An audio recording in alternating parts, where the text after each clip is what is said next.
Kwenye video iliyopita tuliona watu waliokuwa wanatamani pesa lakini hawakuwa na mpango. Leo hatutazungumzia tena shida, bali tunaingia kwenye suluhisho. Leo tunakutana na mtu mmoja aliyekuwa wa kawaida kama wengine, lakini akaishia kuwa tajiri kuliko wote mjini Babylon. Jina lake ni Akan. Na kilicho cha kushangaza ni hiki: Akan hakuanza na pesa. Hakuwa na bahati ya ajabu. Hakuwa mchawi wala mwanga. Alikuwa na kanuni chache rahisi ambazo hata wewe leo unaweza kuzianza. Akan alikuwa mtu wa kawaida kabisa. Alifanya kazi ya kuchonga vyuma na alikuwa anaishi kama watu wengine. Lakini baadaye akawa tajiri mkubwa zaidi Babylon. Akawa mshauri wa mfalme na akaheshimiwa na kila mtu. Bansel na Kobi walipomfikia walimwambia kwa unyenyekevu, tulianza maisha pamoja, lakini leo wewe una dhahabu nyingi sana. Sisi hatuna kitu. Siri yako ni nini? Akan hakuwajibu kwa kelele. Hakuwabeza wala hakuwalaumu.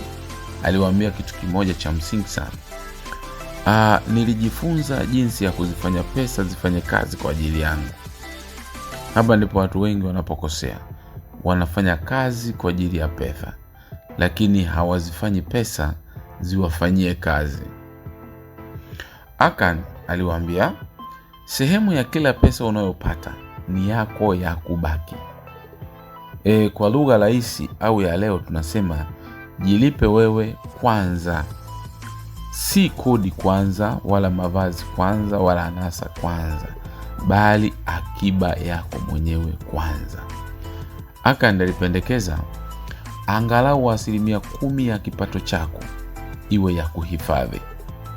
Haijalishi una kiasi gani au una kipato kiasi gani.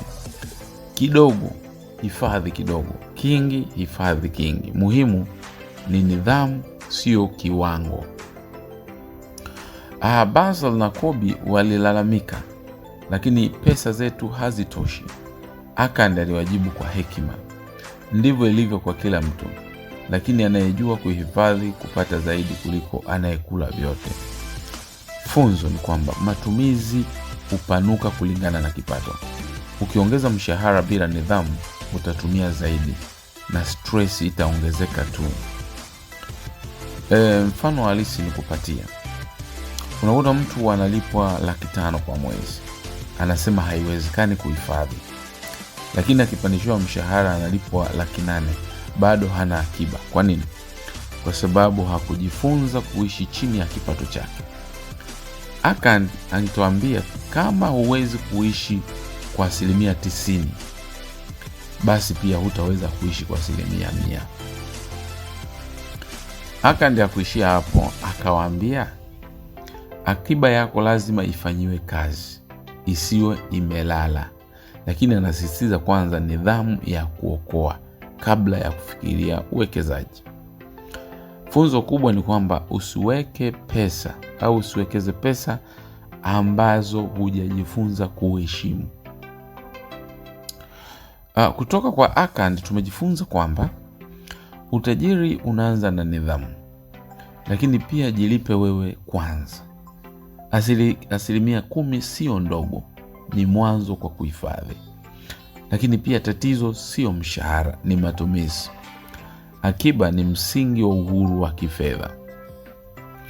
Katika video inayofuata tutaingia kwenye sura inayofuata muhimu sana, inayoitwa 7 causes au 7 cures for a lean purse, yani njia 7 za kuzuia mfuko wako kuishiwa pesa.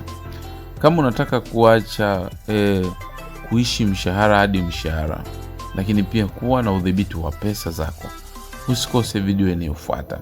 Lakini pia usisahau kusubscribe, kulike, kushare na kucomment, kwa sababu hii si hadithi tu, lakini ni ramani ya maisha ya kifedha. Asante.